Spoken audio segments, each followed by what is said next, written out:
গেল দেড় দশকে একক নির্ভরতার ফাঁদে আটকা পড়েছে দেশের অর্থনীতি। গণঅভ্যুত্থান পরবর্তী এক বছরেও যা থেকে বের হওয়া যায়নি। ইকোনমিক রিফর্ম সামিটের প্রথম দিনের অনুষ্ঠানে এসব কথা বলেন বক্তারা। তারা জানিয়েছেন, বিনিয়োগ ভাটায় একরকম খাবি খাচ্ছে ব্যবসা বাণিজ্য।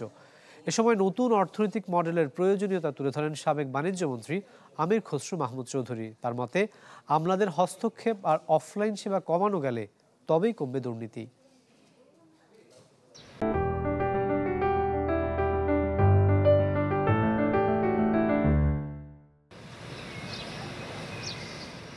গেল দেড় দশকে বিদ্যুৎ খাতে প্রচুর বিনিয়োগ হয়, কিন্তু তাতে সুফল নেই।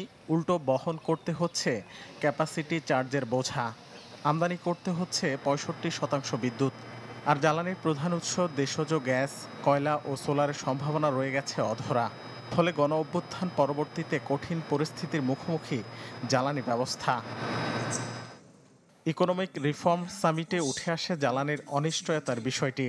বক্তারা বলেন, এই মুহূর্তে প্রাথমিক জ্বালানি উৎপাদনে বিদেশি বিনিয়োগ জরুরি।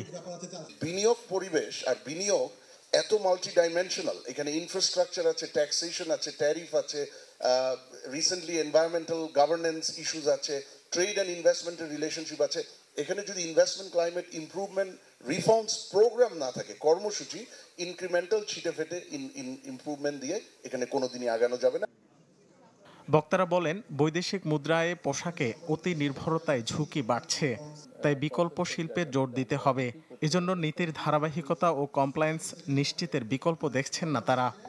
ডিফেন্স ইন্ডাস্ট্রিতে এখন অনেক দেশ এগিয়ে যাচ্ছে, ড্রোন বানাচ্ছে, বিভিন্ন ধরনের সফিস্টিকেটেড ইন্ডাস্ট্রি করছে, সেমিকন্ডাক্টর ইন্ডাস্ট্রির সাথে জড়িত আছে। সুতরাং এইসব জায়গাতে আমাদের মনোযোগ দিতে হবে। টু-থার্ডেরও যদি বেশি ক্যাশ ড্রিভেন হয়, তাহলে তো আপনার ট্রেসেবিলিটি থাকবে না। ট্রেসেবিলিটি যদি না থাকে, তাহলে কি হচ্ছে, আলটিমেটলি গিয়ে আমি যদি অনেস্ট ট্যাক্স পেয়ার হই, আমি যদি সব দেখাই, তাহলে বাকি যারা আছে তারা কিছু না দেখিয়ে পার পেয়ে যাবে এবং একটা লেভেল প্লেইং ফিল্ড হবে না।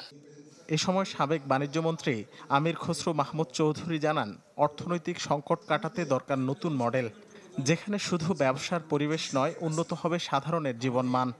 প্রত্যেক জায়গায় বিনিয়োগ না, খালি জীবনের প্রতিটি ক্ষেত্রে নাগরিকের যে সার্ভিসেস আছে সব জায়গাতে ফিজিক্যাল কন্ট্যাক্ট কমিয়ে দেবে।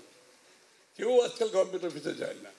বিশ্বের কোনো সভ্য দেশে গভর্নমেন্ট অফিসে কাউকে দৌড়াইতে হয় না। দেশ ও অর্থনীতিকে স্থিতিশীল করতে আগামীর রাজনৈতিক সরকারকে কঠিন সিদ্ধান্ত নেয়ার আহ্বান জানানো হয় এই অনুষ্ঠানে। রাকিব হোসেন, চ্যানেল 24, ঢাকা।